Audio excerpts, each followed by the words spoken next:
Assalamualaikum warahmatullahi wabarakatuh.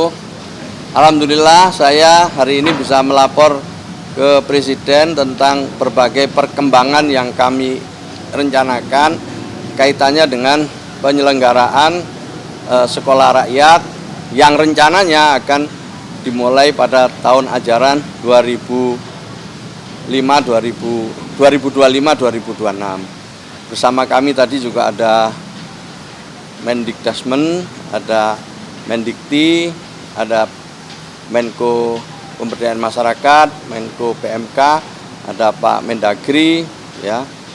Juga tentu juga ada Kepala BPS, ada Menteri Keuangan yang intinya untuk mendengarkan kami laporan tentang penyelenggaraan sekolah rakyat ini. Nah, pada prinsipnya Presiden meminta apa yang telah kami rencanakan itu terus dimatangkan, ditindaklanjuti, dan sebanyak mungkin daerah ya yang bisa berpartisipasi pada kesempatan pertama ini. Kami melaporkan per hari ini sudah ada lebih dari 50 lokasi ya, 53 lokasi lah tepatnya yang siap untuk menyelenggarakan sekolah rakyat ini. Namun demikian data terus akan berkembang karena 2-3 hari ke depan kami akan koordinasi dengan Gubernur, dengan Bupati Wali Kota, di mana persiapan-persiapan yang kami lakukan itu paralel, mulai dari persiapan penerimaan siswa, kemudian pengadaan guru, tata kelola sekolah, ya, dan juga hal-hal lainlah yang menyangkut dengan beroperasinya sekolah ini. Perlu saya sampaikan bahwa yang akan bisa mengikuti proses belajar mengajar di sekolah rakyat ini adalah mereka dari keluarga yang ada di DTSEN, data tunggal sosial ekonomi, ya, khususnya di desil 1 dan desil 2. Nah, setelah itu baru dilanjutkan dengan tes akademik. Saya kira ini pengantar saya. Nanti selanjutnya saya mohon mungkin tambahan dari Ibu Kepala BPS, sekaligus mungkin menginformasikan soal data tunggal sosial ekonomi nasional kita yang terbaru. Monggo, Bu. Baik. Terima kasih Pak Mensos. Melanjutkan tadi apa yang disampaikan oleh Pak Mensos, tentunya nanti untuk peserta sekolah rakyat akan datanya akan berbasis kepada data tunggal sosial ekonomi nasional. Dan nanti seperti Pak Mensos sampaikan, yang layak untuk dapat ataupun berpartisipasi dalam sekolah rakyat itu sesuai dengan apa yang tercantum dalam data tunggal sosial ekonomi nasional, sehingga ini akan menjadi basis untuk pensasaran program. Yang kedua, juga kami tadi sudah kolaborasi dengan Bapak Mensos bahwa lokasi-lokasi yang 53 itu sebagian besar memang berlokasi di daerah yang membutuhkan sekolah, dan juga ya berlokasi di daerah yang memang jumlah orang yang kurang mampunya banyak. Jadi ini sudah sangat selaras dengan data-data yang ada di BPS. Demikian tambahnya Bapak, terima kasih. Ya, terima kasih. Ada jumlah? Oh, belum bisa dihitung ya, belum bisa dihitung, kalau sampai sekarang belum bisa dihitung. Tetapi kita akan menyesuaikan dengan kapasitas yang ada. Kalau ini sementara dari 53 itu sementara yang saya dapat tadi lebih dari 2.500 siswa untuk keseluruhan. Terus tadi kan disampaikan kalau kurikulumnya semua sudah ready berarti ya Pak. Ini kalau untuk infrastruktur bagaimana? Karena kan kabarnya ada asramanya. Iya, makanya itu kita yang saya sebut 53 itu karena dianggap asramanya atau bangunannya sudah mencukupi lah, ya. Bangunannya sudah mencukupi, ada untuk sekolah, ada untuk asrama, ada untuk tempat ibadah, ada tempat untuk makan, ada tempat untuk olahraga, dan hal-hal lain yang dibutuhkan.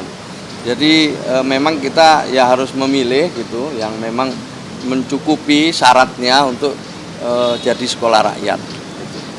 Dan lokasinya ada macam-macam ya, nanti saya kirim aja ya. Jadi karena cukup ya, ada di Jawa Timur, ada di Jawa Barat, ada di Jawa Tengah, ada di NTT, ada di Kalimantan juga ada, di Papua juga ada. Jadi agak merata ini karena memang mayoritas memang berada di sentra-sentra milik Kementerian Sosial. Nah, tapi yang tadi sudah saya sampaikan, ada 2 universitas yang sudah menyatakan komitmennya untuk menyiapkan fasilitas ya, termasuk bangunan di dalamnya, itu penyelenggaraan sekolah rakyat yang dimulai tahun ini, yaitu Universitas Brawijaya Malang dan UNESA Surabaya. Itu mungkin juga nanti akan bertambah setelah Mendikti nanti melakukan koordinasi lebih lanjut. Ya nanti disesuaikan kebutuhannya lah.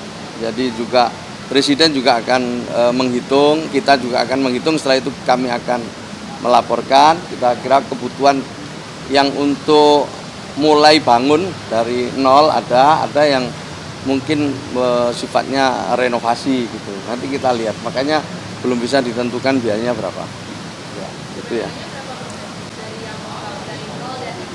Belum tahu kalau sekarang, tapi yang ada semua yang existing ini ya, yang sekarang ini yang ada ini yang existing.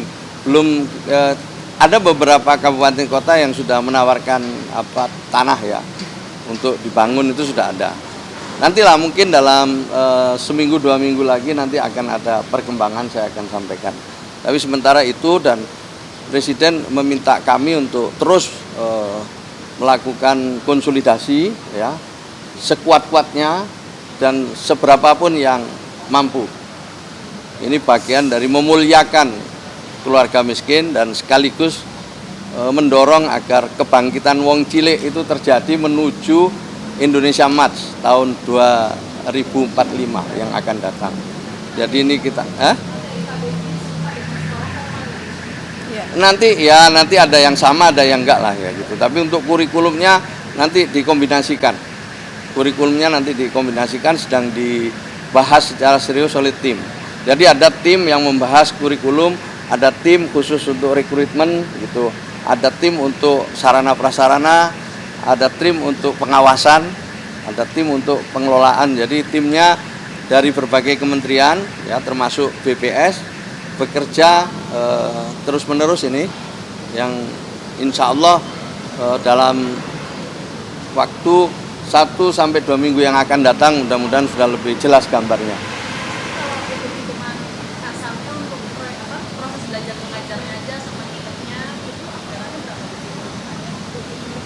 Memang idealnya itu ini kan untuk jenjang SD, SMP, SMA ya kan, dan alokasinya itu kira-kira ya 1.000 murid per 1 sekolah. Ya belum bisa dihitung. Ini lagi tadi Menteri PU juga hadir untuk ikut menghitung. Ya kan yang renovasi, yang penambahan dengan yang baru kan beda. Gitu. Saya belum berani nyebut angka, ya. Tetapi mudah-mudahan ya angka yang nanti ditemukan setelah dilakukan penghitungan yang cermat itu bisa dialokasikan. Karena tadi Bu Sri Mulyani juga ikut dalam rapat ini. Kalau tadi dalam rapat, sebenarnya anggaran ini akan diambilkan dari mana atau rapat tadi? Oh ya, enggak sampai di situlah. Nanti kita tunggu aja. Yang penting ada arahan dari Presiden yang menurut saya cukup jelas. Untuk beberapa waktu ke depan ini kami harus menerjemahkan dengan baik. Itu dulu ya. Makasih ya.